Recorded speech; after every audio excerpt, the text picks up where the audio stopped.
Link ನನಗೆ ಕಳಿಸಿದಾಗ ತುಂಬ ಖುಷಿಪಟ್ಟೆ.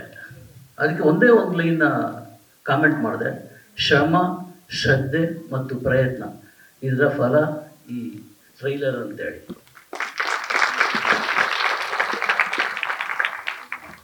ನಮ್ಮ ಜೋಸೆಮ್ಮನವರು ಹೇಳಿದಾಗೆ ಅಲ್ಲಲ್ಲಿ ಒಂದು ಕ್ಲೂ ಬಿಟ್ಟುಕೊಡಲ್ಲ, ಬಟ್ ಒಂದು ಕ್ಲೂ ಇದೆ, ಏನೋ ಹೇಳಿ ಕೊಟ್ಟಿದ್ದಾರೆ ಇವರು ಅಂತ. ಅದು ಈ ಟ್ರೈಲರ್ನಲ್ಲಿ ಕಂಡಿದೆ. ಸೊ ಶಶಿ, ರಾಜ್, ದೊರೆ, ಅದೇನು ಹೆಸರಪ್ಪ, ಮೂರು ಹೆಸರು ಇಟ್ಕೊಂಡು ಇಲ್ಲಿ ನಿಂತಿದ್ದಾರೆ, ಅದು ಭಯ ಆಗುತ್ತೆ. ನಿಮ್ಗೆ ಒಳ್ಳೇದಾಗಲಿ ಶಶಿ. ಆಮೇಲೆ ವೈಯಕ್ತಿಕವಾಗಿ ನನ್ನ ಮತ್ತು ವಿಷ್ಣುವರ್ಧನ್ ಸರ್ ಅವರ ಸಂಬಂಧದ ಬಗ್ಗೆ ಒಂದು ಎರಡೆರಡು ಘಟನೆಯನ್ನು ಹೇಳಿಬಿಡ್ತೀನಿ. ಒಂದು ಸಲ ನಮಗೆ ಒಂದು ಎಲ್ಲ ಪತ್ರಕರ್ತರಿಗೆ ಎಲ್ಲರೂ, ವಾಸು ಅವರಿಗೆ, ಇವರಿಗೆ, ಸ್ನೇಹಪ್ರಿಯ ಅವರಿಗೆ ಎಲ್ಲ ನೆನಪಿರ್ಬೋದು, ಒಂದು ಊಟಕ್ಕೆ ಆಹ್ವಾನ ಕಳಿಸಿದರು. ಮನೆಗೆ ಊಟಕ್ಕೆ ಬನ್ನಿ ಅಂತೇಳಿ ನಮಗೆ ಮೆಸೇಜ್ ಬಂತು. ಅದು ಯಾರೋ ವೆಂಕಟೇಶ್ ಅವರು ಕಳಿಸಿದ ಮೆಸೇಜ್. ಊಟಕ್ಕೆ ಬನ್ನಿ ಅಂತೇಳಿ ನನಗೆ ಯಾಕೋ ಸ್ವಲ್ಪ ಬೇಜಾರಾಯಿತು. ಕಾರಣ ಇಷ್ಟೇ, ತುಂಬ ಜನ ಹೇಳ್ತಾ ಇದ್ರು, ನಮ್ಮ ಸರ್ ಹೇಳಿದಾಗೆ ಅಹಂಕಾರಿ ಅಂತೇಳಿಯೋ ಅಥವಾ ಸಾಕಷ್ಟು ಆ್ಯಟಿಟ್ಯೂಡ್ ಇದೆ ಅಂತೇಳಿಯೋ ಅಂತ. ಹೌದಾ, ನಿಜವಾಗ್ಲೂ ವಿಷ್ಣುವರ್ಧನ್ ಅವರು ಅಹಂಕಾರಿನ, ಆ್ಯಟಿಟ್ಯೂಡ್ ಇದೆಯಾ, ಮತ್ತು ಯಾಕೆ ನಮಗಿದು ಮೆಸೇಜ್ ಮೂಲಕ ಆಹ್ವಾನ ಮಾಡಿದರು ಅಂತೇಳಿ. ಸ್ವಲ್ಪ ಹೊತ್ತಿನಲ್ಲೇ ವೆಂಕಟೇಶ್ ಫೋನ್ ಮಾಡಿದರು, PRO ವೆಂಕಟೇಶ್, ಸರ್ ಬರ್ತೀರಲ್ಲ ಊಟಕ್ಕೆ, ಮನೆಗೆ ಊಟಕ್ಕೆ ಕರೆದಿದ್ದಾರೆ. ನಾನು ಹೇಳಿದೆ, ಇಲ್ಲ ನಾನು ಬರಲ್ಲ, ಖಂಡಿತ ಬರಲ್ಲ. ಯಾಕೆ ಸರ್, ಗಾಬರಿ ಅವನಿಗೆ. ಒಂದೇ ಒಂದು ಕಾರಣ ಏನಂದರೆ, ನೀವು ಪ್ರೆಸ್ ಮೀಟಿಗೆ ನಮ್ಮನ್ನು ಕರೀರಿ ಮೆಸೇಜ್ ಕೊಟ್ಟು, ಮತ್ತು ಮುಹೂರ್ತಕ್ಕೆ ಕರೀರಿ ಅಥವಾ ಪ್ರೆಸ್ ಶೋಗೆ ಕರೀರಿ, ಈ ಥರ ಮೆಸೇಜ್ ಕೊಟ್ಟು ಕರೀರಿ, PRO ಕರೀರಿ, ನಾವು ಬರ್ತೀವಿ. ಆದರೆ ಮನೆ ಊಟ ಇದೆಯಲ್ಲ, ಅದು ಮನೆ ಯಜಮಾನನೇ ಕರಿಬೇಕು ಅಂತ ಹೇಳಿದೆ. ಅಷ್ಟೇ ಹೇಳಿದ್ದು. ಅಷ್ಟರಲ್ಲೇ ವೆಂಕಟೇಶ್ ವಿಷ್ಣುವರ್ಧನ್ ಅವರಿಗೆ ಫೋನ್ ಮಾಡಿ 5 ನಿಮಿಷದಲ್ಲಿ ನನಗೆ ವಿಷ್ಣುವರ್ಧನ್ ಫೋನ್ ಮಾಡಿದರು. ನಾನು ವಿಷ್ಣುವರ್ಧನ್ ಮಾತಾಡ್ತಿರೋದು, ಗಣೇಶ್ ಅವರೇ, ನನಗೆ ದೊಡ್ಡ ತಪ್ಪಾಗಿದೆ, ತಪ್ಪನ್ನು ಕ್ಷಮಿಸಿ ನೀವು ನಮ್ಮ ಮನೆಗೆ ಊಟಕ್ಕೆ ಬಂದು ನನ್ನ ಜೊತೆ ಊಟ ಮಾಡಬೇಕು ಅಂತ ಇನ್ವೈಟ್ ಮಾಡಿದರು. ಆಗ ನನಗೆ ಗೊತ್ತಾಯಿತು, ಈ ಸಾಹಸ ಸಿಂಹ ಎಂಥ ಹೃದಯವಂತ ಅಂತೇಳಿ. ಮರು ಮಾತಾಡಿದೆ, ಹೋದ್ರೆ ಅಲ್ಲಿ ಅಕ್ಷರಶಃ ಗೇಟಲ್ಲಿ ಶರ್ಬತ್ ಇಟ್ಕೊಂಡು ಕಾಯ್ತಾ ಇದ್ರು ಅವರು.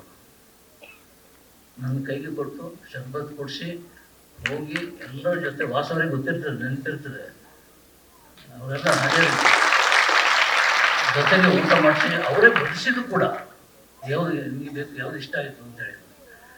ಕೊನೆಗೆ ಒಂದು ಫೋಟೋ ಸೆಷನ್ ನಡೀತು. ಆ ಫೋಟೋ ಸೆಷನ್ ಎಲ್ಲ ಪತ್ರಕರ್ತರು, ಮಧ್ಯದಲ್ಲಿ ವಿಷ್ಣುವರ್ಧನ್, ಪಕ್ಕದಲ್ಲಿ ನಾನು, ಅದರ ಹತ್ರ ವಾಸು ಅವರು, ಎಲ್ಲ ನಾವೆಲ್ಲ ಸ್ನೇಹಿತರು ಕೂತ್ಕೊಂಡು ತೆಗೆದ ಕೊನೆಯ ಫೋಟೋ ಅದು. ಆ ಫೋಟೋ ಈಗ ನನ್ನ ಹತ್ರ, ನನ್ನ ಸಂಗ್ರಹದಲ್ಲಿದೆ. ಯಾವತ್ತೂ ನೋಡುವಾಗೆಲ್ಲ ವಿಷ್ಣುವರ್ಧನ್ ಅವರ ಹೃದಯವಂತಿಕೆ ನನ್ನನ್ನು ನೆನಪಿಸ್ತದೆ.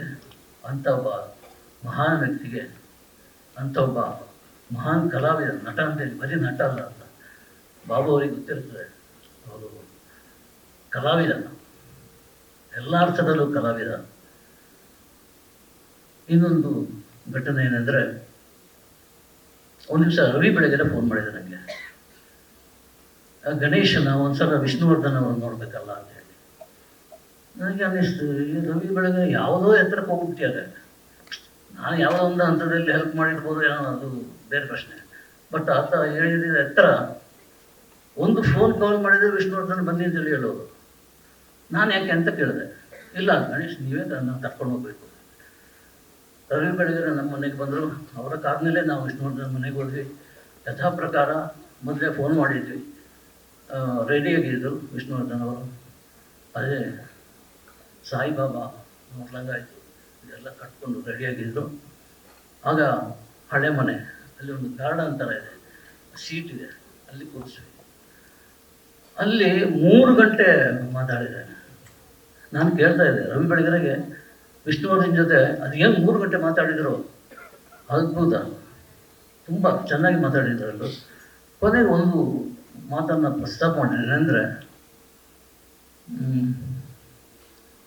ನನಗೆ ಇತ್ತೀಚೆಗೆ ರಾಜ್ಕುಮಾರ್ ಅವರ ಕನಸು ಬೀಳ್ತಾ ಇದೆ.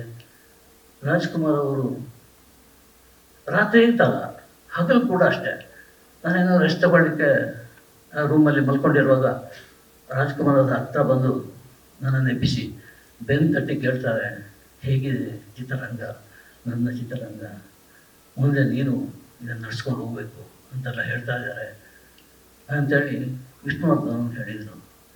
ಆಮೇಲೆ ಒಂದು ಪ್ರಶ್ನೆ ಕೇಳಿದರು, ಲೀಡರ್ ಆಗೋದು ಜನರಿಂದ, ನಾನೇ ಲೀಡರ್ ಅಂತ ಮುಂದೆ ಬಂದವರು ಯಾರೂ ಲೀಡರ್ ಆಗಿದ್ದಿಲ್ಲ. ನಾನು ಆಯ್ತಾ ನೋಡೋಣ ಅಂತ ಹೇಳಿದ್ರೆ ಅಷ್ಟೊಂದು ಮಾಯ ಆದರು. ಇದು ರಾತ್ರಿ ಮಾತ್ರ ಅಲ್ಲ, ಹಗಲು ಕೂಡ ನಡೀತಾ ಇತ್ತು. ಇದು ಈ ಅನುಭವ ಇದೆಯಲ್ಲ, ಇದು ನನ್ನ ಲೈಫ್ ಟೈಮ್ನಲ್ಲಿ ಯಾವತ್ತೂ ಕಾಡ್ತಾ ಇರುತ್ತೆ. ಅಣ್ಣವರು ಯಾವಾಗಲೂ ನನ್ನ ಜೊತೆನೇ ಇದ್ದಾರೆ, ಎಲ್ಲಿಗೂ ಹೋಗಿಲ್ಲ ಅಂತೇಳಿ ವಿಷ್ಣುವರ್ಧನ್, ಸಾಕ್ಷಾತ್ ವಿಷ್ಣುವರ್ಧನ್ ಅವರು ಅಂದು ನಮ್ಮ ಹತ್ರ ಮಾತಾಡ್ತಾ ಹೇಳಿದರು. ಆ ಮಾತುಕತೆಯನ್ನು ಒಂದು ಪುಸ್ತಕದಲ್ಲಿ ಬರಿಬೇಕು ಅಂತ, ಪುಸ್ತಕ ಮಾಡಬೇಕು ಅಂತ ರವಿ ಬೆಳಗೆರೆ ಎಲ್ಲ ಪಾಯಿಂಟ್ಸ್ಗಳನ್ನು ನೋಟ್ ಮಾಡಿದರು. ಆ 3 ಗಂಟೆಯ ಸಂಭಾಷಣೆಯಲ್ಲಿ ಒಂದು ಇಡೀ ಪುಸ್ತಕ ಬರೆಯುವಂಥ ತಾಕತ್ತು ನಮ್ಮ ರವಿ ಬೆಳಗೆರೆಗೆ ಮಾತ್ರ ಸಾಧ್ಯ ಅಂತ ಅನಿಸಿದೆ. ಅದು ನೋಟ್ ಮಾಡಿದ್ರು ನೋಟು ನನಗೆ ತೋರಿಸಿದ್ರು. ಪುಸ್ತಕ ಬರ್ತೀನಿ ಗಣೇಶ್ ಅಂತೇಳಿ ಹೇಳಿದರು. ಪುಸ್ತಕ ಬರೀಲಿಕ್ಕೆ ಹೊರಟಿದ್ರು ಕೂಡ ಅಷ್ಟರಲ್ಲೇ ಆಯುಷ್ಯ ಕೈ ಕೊಟ್ಟು, ರವಿ ಬೆಳಗೆರೆ ಇಲ್ಲ, ವಿಷ್ಣುವರ್ಧನ್ ಇಲ್ಲ. ಪತ್ರಿಕಾರಂಗ ಒಂದು ಹಂತದಲ್ಲಿ ಬಡವಾಗಿದೆ, ವಿಷ್ಣುವರ್ಧನ್ ಇಲ್ಲದೆ ಚಿತ್ರರಂಗ ಬಡವಾಗಿದೆ. ಈಗ ನಮ್ಮ ಜೋಸೈಮನ್ ಅವರು ಕೊಟ್ಟಂತಹ ಸಾಹಸ ಸಿಂಹ, ಯಾವತ್ತೂ ಸಾಹಸ ಸಿಂಹ ವಿಷ್ಣುವರ್ಧನ್ ನಮ್ಮಿಂದ ಮರೆಯಾಗಿಲ್ಲ, ಅವರು ನಮ್ಮ ಜೊತೆನೇ ಇದ್ದಾರೆ. ಜೋಸೈಮನ್ನನ್ನು ಎಷ್ಟು ಹೊಗಳಿದ್ರು ಸಾಲದು ಅಂಥ ಒಂದು ಟೈಟಲ್ ಕೊಟ್ಟು ಅವರನ್ನು ಜೀವಂತವಾಗಿಟ್ಟಿದ್ದಾರೆ ಜೋಸೈಮನ್ ಅವರು. ಇಷ್ಟು ಮಾತು.